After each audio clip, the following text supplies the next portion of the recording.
So in this course, we will understand that if someone who knows a performance testing tool like LoadRunner, how he will going to execute a project, okay, a performance testing project from end to end.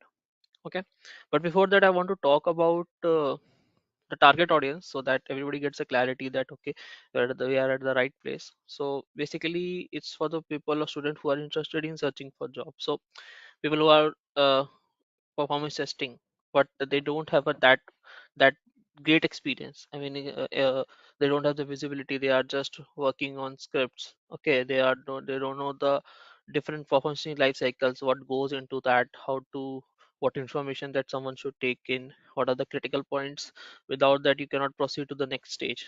So this is a performance testing life cycle. If you see uh, what other things goes into this, okay, nitty gritties, everything will be covered as a part of this course. And because they don't have the clarity, they are facing issue, help them to understand in depth, okay, and which will obviously help them to in their further interviews.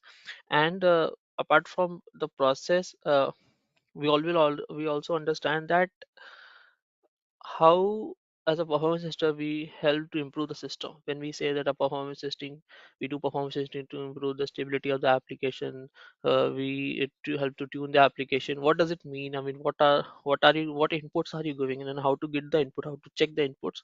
So those things again, that these questions are getting asked and stuck. So after this course you will be able to answer those questions. Then people who are in manual testing, automation testing, they want to switch to performance testing. Okay, so they have learned the tool loader now, but they are not, again same thing, they are getting stuck with the process. They don't have the clarity, what is workload modeling, what goes into a planning, or how to create a documentation, okay, how to do the execution, what are different type of executions are there, when to employ that execution. Okay, so when do we do a load test, when do we do a soak test, when do we do a endurance test. Okay, so what are the trigger points like that. When does the most basic question is, when do you trigger a performance testing project, why do we need a performance testing project. These basic questions, those will be cleared. So again, for those people, the next one is people, a student who want to experience how actual end-to-end performance testing projects are executed. Again, we are executing an actual project. Okay, we'll be executing it's a live application on which we'll be working. Okay, anybody can access that application from your browser. So we will understand that how live projects are executed from end to end. Okay, and this course also will help to people who are basically from non-IT. Okay, so they want to come into the field of performance testing, and they have learned load on a tool, okay, from Isha or from anywhere else. Okay, uh, they can directly they can join this course, and they can understand again the end-to-end performance, all the stages of performance life cycling process will be covered. Okay, we will go in depth. So again, that will help you give the clarity, take the clarity about what goes into that and how to do it. Okay, so let's look at the course content. I've given on a high level actually, but let's look into the in depth that what actually I'm going to learn. Okay, that is very very important. That before joining the course, you should know that what are you going to learn and whether it's the right match for you or not.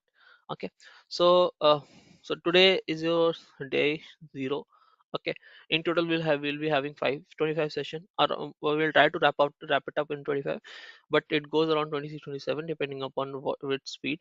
Okay, so the tools that we'll be using in this project.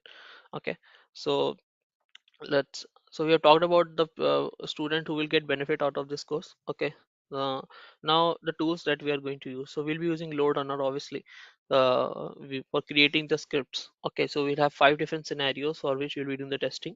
Okay, and so in order to create the scenarios, we'll be using a LoadRunner.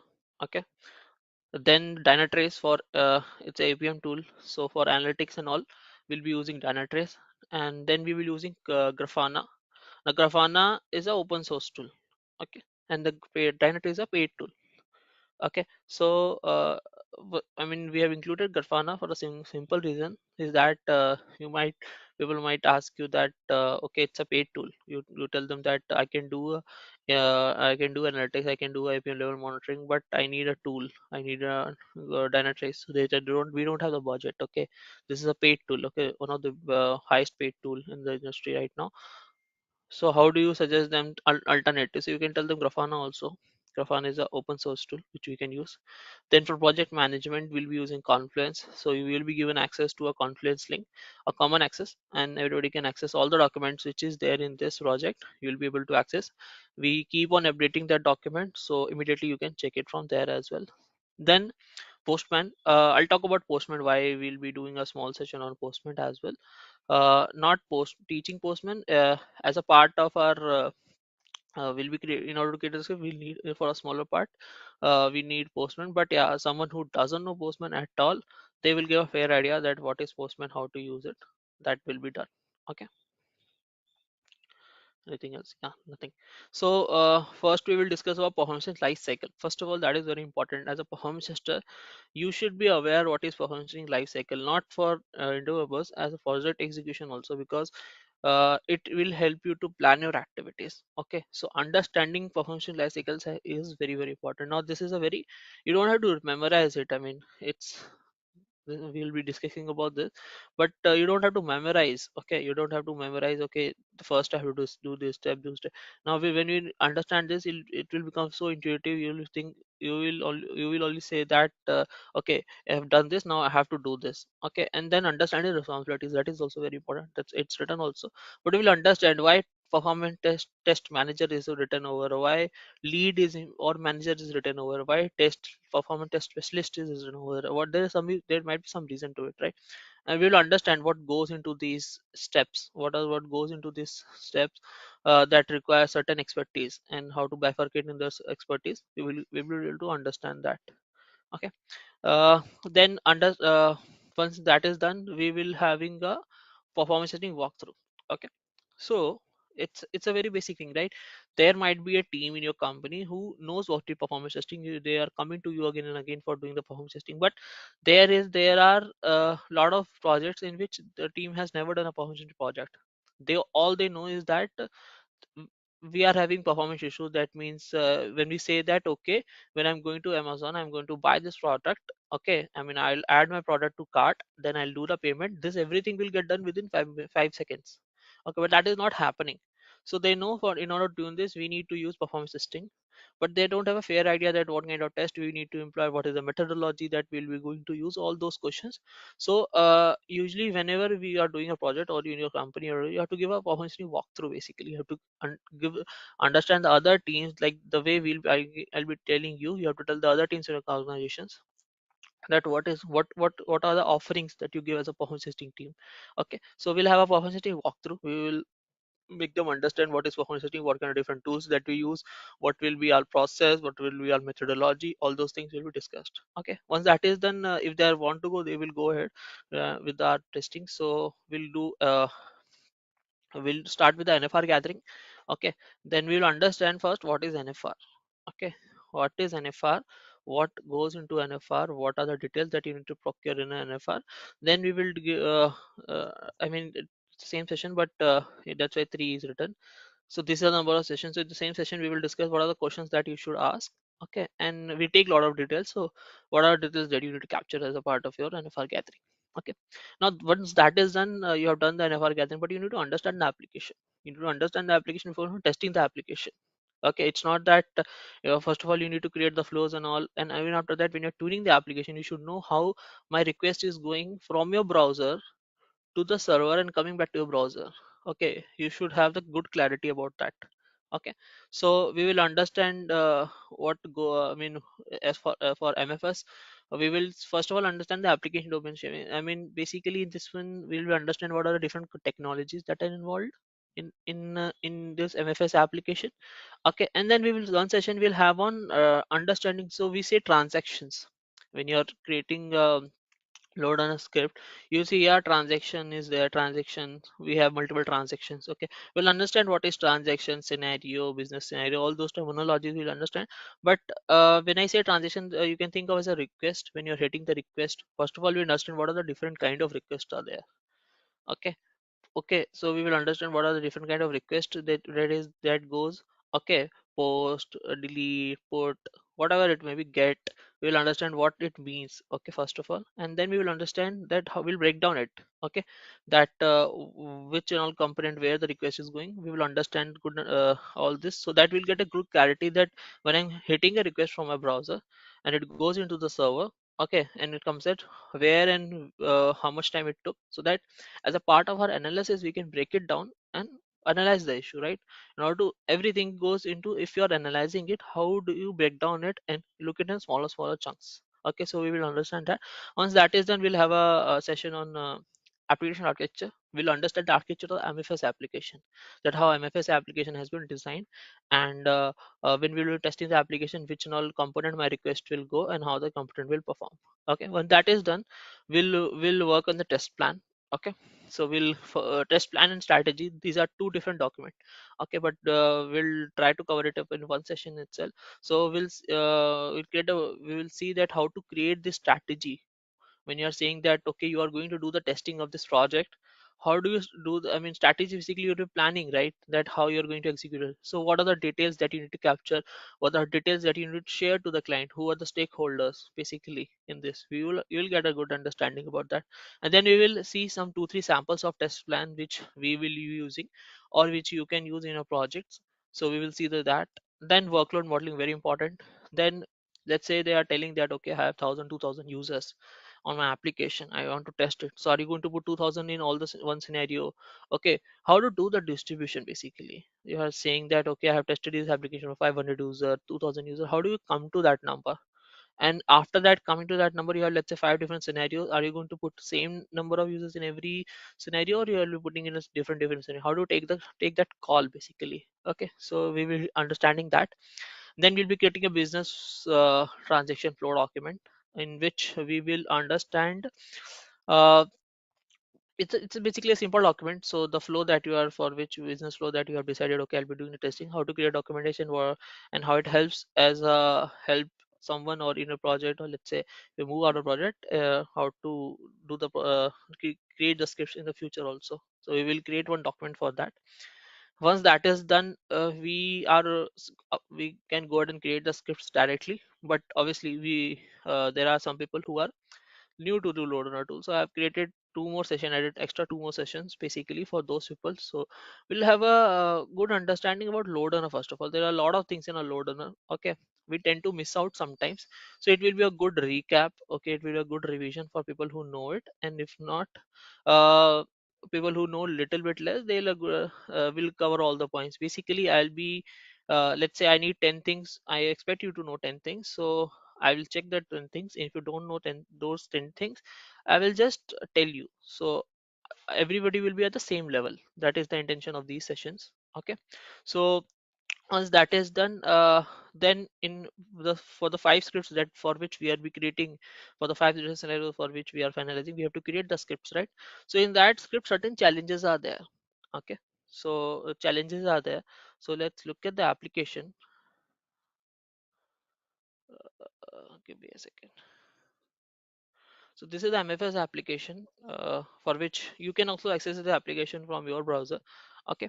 So this application, it's a proprietary tool of Isha. Actually, we have developed this application. You can see there, Isha Training Solution.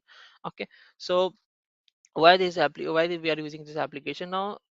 In all the modern application, you will see certain things are getting put in for the enhanced securities. That's like security question 64 base encoding. Okay, and token which basically which getting generated. So once you log in, a token will be generated. Okay, the token getting struggling with that. In order to cater that, will be we'll be using this session, okay, in which I will tell how to handle these errors. Okay, how to handle these scripting challenges. Okay, so that you'll be able to create the script. Okay, once that is done, we'll be doing a dry run. Basically, a dry run is basically making sure all the scripts are working fine. Okay, and why dry run is important, that we will discuss in the session, but we will do one dry run. Okay, once that is done, we are using two tools, right? Grafana and Dynatrace.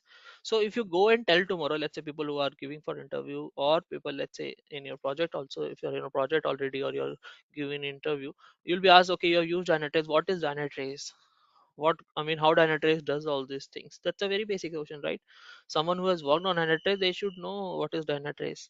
So one session we will understand that. Okay, one session will be there on that. So we will understand the Grafana, I mean, what is Dynatrace, how it basically monitors the application, what is one agent. People always talk one agent, what one agent, how to do, I mean, basic installation and all. We will not be doing the installation part, but I will show you that, okay, this is how you can do it. It's very, very easy. So we will see how that can be done. Okay, and same goes for Grafana. We will see what is the architecture, how Grafana works, what are the what goes into Grafana. Once that is done, we will look into Dynatrace and Grafana, that how we can do the monitoring. Okay, how do we can do the monitoring, and what kind of metrics that we can capture for analysis. Okay, so just to get yourself familiar with the tool. Okay, we'll have one session. This can go up to 2 days from past experience, but as of now I have kept it one. Okay, now once that is done, we are all set. We have done all the gathering. All we need to do now is to start with our execution. We have our APM tool are in place. We can go and do our testing. So the three kind of test we'll be doing it. First is load test. Okay, so your question will be answered. People who are struggling, that why load test? Okay, what is load test? So don't worry about it as of now. That will be answered. So but for your knowledge, we'll be doing three kind of tests. So load test, scalability test, and endurance test. Okay, why and how, that we will discuss a part of this course. So again, in this, when you are doing a load test, so scenario designing, so how to design a scenario of a load test in a controller. Once that is done, how to do the execution okay, of a load test. Then how to do a monitoring. So we'll be running this test actually in class. So let's say this load test is of 1 hour, right? And the scalability endurance test is for 4 hours, but yeah, scalability test is also 1 hour. So in that 1 hour, you have to, I mean, with I'll be analyzing, we'll be executing the test in a live class, and you'll be analyzing with me during a test, that what are the things that we should check, how to report the error, how to check the errors, all those things that will be done. So monitoring basically part, how to monitor it from controller. So what are the metrics that we can monitor from a controller, and what are the things that we can check from errors basically from Dynatrace. Okay, and the server monitoring as well. So same thing we'll be doing we'll be doing this exercise 3 times basically. So same goes for scalability and endurance. So endurance test is like it's by this time you'll have a good fair experience. So last time what happened, that we did a load test, okay, and the results were not great. It was very, very poor. So we had to do another round of testing. We have done some changes. After that, we have done second round of testing, okay, and the results were fair, were good enough. Okay, so it is not mandatory that, okay, these tests 3 day session test will be done. No, we have to take the call, as like in the real project. You have to take a call. If the results are not certain, you have to do a retesting. So as a part of our if you look at it, test execution, test result, if they are not satisfactory, you have to again do a iteration. So this curve is basically doing another round of testing after the tuning. Similar way we have done in our projects as well.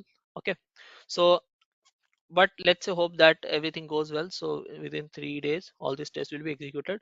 Okay, now once the testing is done, all the testing is done. Now how to create the report? What I mean, how to create the report, where to pull the graphs. Okay, what details should you put in? So in a load test, what detail you should share? Apart, this is, I mean, errors you have to show, that what are the errors that you have found during a test, that is there. Okay, but as a part of your load test, what are the details that you should share as a part of your load test? What are details that you should share as a part of your scalability test? What are details that you should as a part of your endurance test? So those things will be covered. Now test report. Okay, so one session only. So once okay, this takes actually 2 sessions. So test report analysis, we'll be creating the report and all. So that will take one session and walk through. So once a test report is created, how to present it? Okay, and we will discuss that what are the hierarchy you have to get it checked. You just cannot take the report and present to the client. So you have to, how you should get it checked, how you should align all the respective stakeholders. All those things we'll be discussing. But yeah, once the report is ready and we have to show the client, so how to showcase the report and all, we'll be doing that. Okay, so once that is by this time your testing will be done. Okay, your testing project is executed, you have shared the result, everything is all good, well. Okay, now uh, as a part of, let's say, this project, you have to do a lot of new things. Okay, you have to do a lot of new things. Let's say in this project you have introduced VTS. Okay, we will discuss what is VTS. It's another component, virtual table server. Okay, so you had some requirement.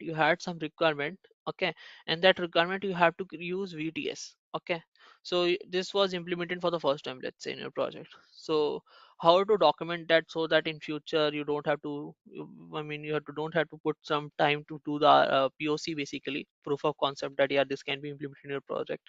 So how what things you should document, then updating the document in a repository. Okay, and basically these are post sign up activities that documenting all the documents which you have generated for this project, so that in future next round of testing will come up next year, let's say, or after the next release the project testing is coming up, so you don't have to gather all this information again.